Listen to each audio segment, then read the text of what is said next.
बच्चों, कैसे हैं आप लोग। आशा करती हूँ कि आप सभी अच्छे होंगे। बच्चों, शुरू करते हैं आज का अध्याय संज्ञा। तो यहाँ पर आप एक चित्र देख रहे होंगे। इस चित्र में कुछ बच्चे हैं जो बर्थडे पार्टी मना रहे हैं। आइए इस चित्र के बारे में पढ़ते हैं। आज संयम का जन्मदिन है। वह आज अपने घर पर जन्मदिन मना रहा है।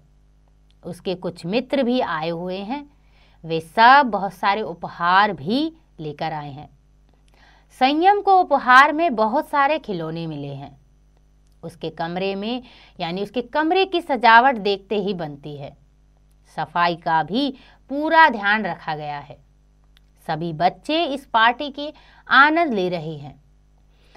पकौड़े, समोसे एवं जलेबी का भी प्रबंध किया गया है।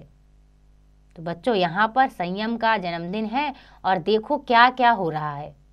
तो ऊपर दिए वाक्यों में रंगीन छपे सभी शब्द किसी न किसी के नाम हैं।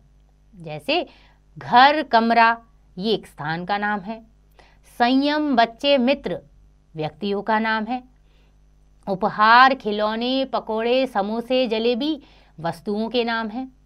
सजावट, सफाई, आनंद ये भाव के नाम हैं। तो बच्चों, इस संसार में हर वस्तु का कोई ना कोई नाम अवश्य होता है और नामों को ही संज्ञा कहते हैं। यानी कि बच्चों, किसी व्यक्ति, वस्तु, प्राणी, स्थान व भाव के नाम को संज्ञा कहते हैं।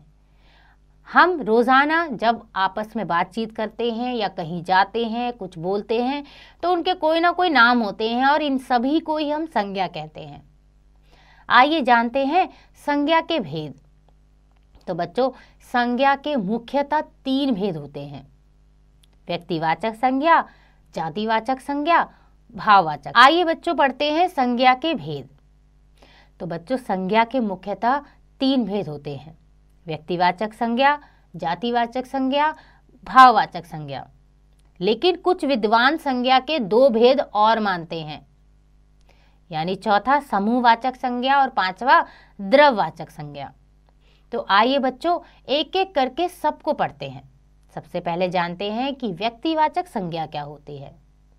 किसी विशेष व्यक्ति, वस्तु अथवा स्थान का बोध कराने वाले शब्द व्यक्तिवाचक संज्ञा कहलाते हैं। जैसे सुभाष चंद्र बोस एक क्रांतिकारी थे। तो यहाँ पर जो एक व्यक्ति का नाम है वो सुभाष चंद्र बोस है और ये एक व्यक्तिवाचक संज्ञा है। रामायण एक धार्मिक ग्रंथ है। यहाँ पर रामायण जो है वो एक व्यक्तिवाचक संज्ञा है। ताजमहल आगरा में है। तो ताजमहल भी एक विशेष जगह का नाम है, विशेष है, अलग है, इसीलिए यह एक व्यक्तिवाचक संज्ञा है। उपर्युक्त वाक्यों में प्रयुक्त रंगीन शब्द व्यक्तिवाचक संज्ञा हैं। कुछ अन्य उदाहरण जानते हैं, जैसे भगत सिंह, लाल किला, प्रयागराज, कुतुब मीनार आदि। अगला है जातिवाचक संज्ञा। एक ही जाति के सभी प्राणियों, वस्तुओं तथा स्थानों का बोध कराने वाले शब्द जातिवाचक संज्ञा कहलाते हैं। जैसे सैनिक हमारी रक्षा करते हैं। आज बैंकों में अवकाश है। पेड़ हमें फल देते हैं। तो बच्चों, ये हमें संपूर्ण जाति के बारे में बता रहे हैं, इसीलिए यह जातिवाचक संज्ञा है। तो उपयुक्त वाक्यों में प्रयुक्त रंगीन शब्द जातिवाचक संज्ञा है। जैसे सैनिक, बैंक, पेड़। कुछ अन्य उदाहरण है, लड़की, बच्चा, पार्क, खिलौना आदि। ये सभी जातिवाचक संज्ञा है। तीसरा है भाववाचक संज्ञा। यानी किसी व्यक्ति, वस्तु अथवा स्थान के गुण, दशा, स्वभाव आदि का बोध कराने वाले शब्द भाववाचक संज्ञा कहलाते हैं। जैसे यहाँ पर मोटापा व्यक्ति को बीमार कर देता है। हम दोनों में मित्रता है। हंसना स्वास्थ्य के लिए अच्छा है। तो बच्चों, उपर्युक्त वाक्यों में प्रयुक्त रंगीन शब्द भाववाचक संज्ञा है, क्योंकि यहाँ पर कोई ना कोई भाव, गुण, दोष का पता चल रहा है। कुछ अन्य उदाहरण है, भलाई, बुराई, परिश्रम, स्नेह, सुंदरता आदि। ये सभी भाव है, इसीलिए इन्हें हम कहेंगे भाववाचक संज्ञा। चौथा है समूहवाचक संज्ञा। समूह यानी कि ग्रुप।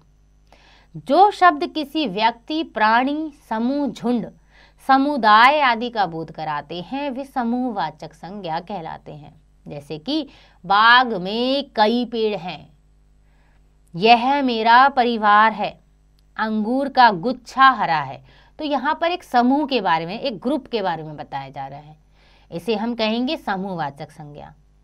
और पांचवा है द्रव्यवाचक संज्ञा, यानी कि जो शब्द किसी द्रव्य, धातु या पदार्थ का बोध कराते हैं उन्हें हम द्रव्यवाचक संज्ञा कहते हैं। जैसे यह अंगूठी चांदी की है, यह एक पदार्थ है।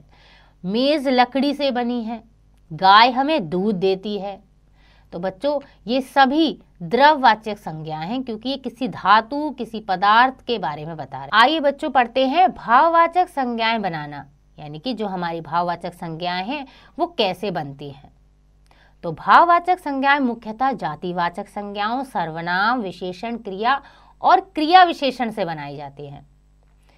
आइए पढ़ते हैं। जैसे मोटा, तो मोटा का हम भाववाचक बनाएंगे मोटापा। माँ ममता, साहस साहसी, मीठा मिठास, हरा हरियाली, मित्र मित्रता, पशु पशुता पशुत्व, शत्रु शत्रुता, चोर चोरी, साधु साधुता साधुत्व, बूढ़ा बुढ़ापा, मनुष्य मनुष्यता मनुष्यत्व, नित्य नित्यता, निकट निकटता, निज निजत्व, उठाना उठान, पढ़ाना पढ़ाई, चढ़ाना चढ़ाई, हारना हार, मधुर मधुरता, एक एकता, कायर कायरता, खट्टा खटास, समीप समीपता सामीप्य, कड़वा कड़वाहट, अपना अपनापन, शीघ्र शीघ्रता, पागल पागलपन। तो बच्चों ये थे कुछ उदाहरण कि कैसे हम भाववाचक संज्ञाएं बनाते हैं। आइए जाने, दोबारा दोहराएं। किसी व्यक्ति, वस्तु, प्राणी, स्थान व भाव के नाम को संज्ञा कहते हैं।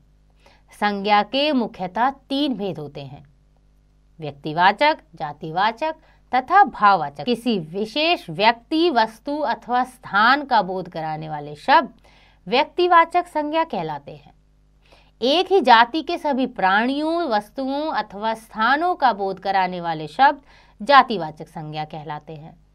किसी व्यक्ति, वस्तु अथवा स्थान के गुण, दशा, स्वभाव आदि का बोध कराने वाले शब्द भाववाचक संज्ञा कहलाते हैं।